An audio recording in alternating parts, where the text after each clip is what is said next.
We've all watched The Bachelor enough to know a bad date when we see one, but it's surviving them that earns us our stripes.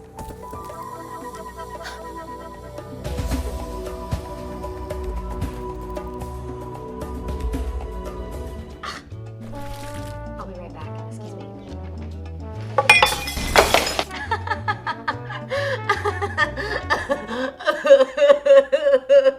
Let's get into some Danielle mail. Dear Danielle, what was the most embarrassing thing that happened to you while you were on a date? Okay, so I don't like to be scared. Obviously, Halloween, not my favorite holiday, but I was dating a guy who was super into Halloween, so I went to Halloween horror nights with him. He probably thought this was gonna be a very romantic date where he was gonna get to put his arm around me and keep me away from all the scary ghouls and goblins, but it didn't exactly turn out that way. We went into a dark, dark room that was pitch black and had neon green polka dots all over it. So your natural instinct is to stick to the wall because you figure you're pretty safe along there. You don't know what's out in the middle of the room. So I'm walking along the wall when a man dressed in all black with neon green dots, just like the walls, jumps out. I immediately panicked, punched the guy in the face, and then cried for 2 hours straight. My date took me home and never called me again. It's good times. Sometimes the person you're dating is a mess, sometimes you're the one who's a mess, and occasionally the activities you plan turn out to be a disaster. Ah, yes, I remember it like it was yesterday.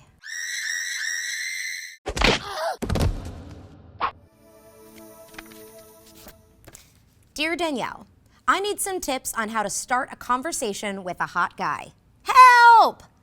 Okay, here's a start. Do anything other than this.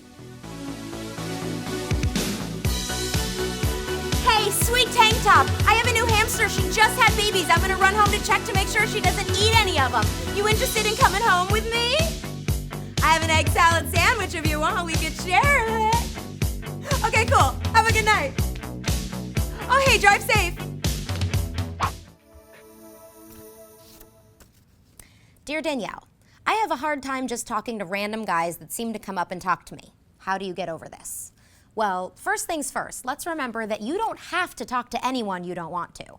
So politely excusing yourself and walking away from a situation you're not comfortable with is perfectly acceptable, especially if the person who's talking to you is being super pushy. If you do want to talk to a guy, just keep in mind that he's probably just as nervous, if not more nervous, than you are. So strike up a conversation with him and don't forget to ask him questions. Everybody likes talking about themselves. You never know where it could lead.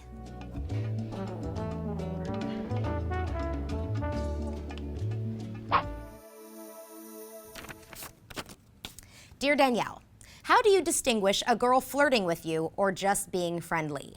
Ooh, I think we've all been in this situation before, and it can be very difficult to decipher between the two. I think the safest approach is just to be direct and ask. Make your intentions clear so that they can make their intentions clear. You never want to mistake politeness for something more and make anyone feel uncomfortable.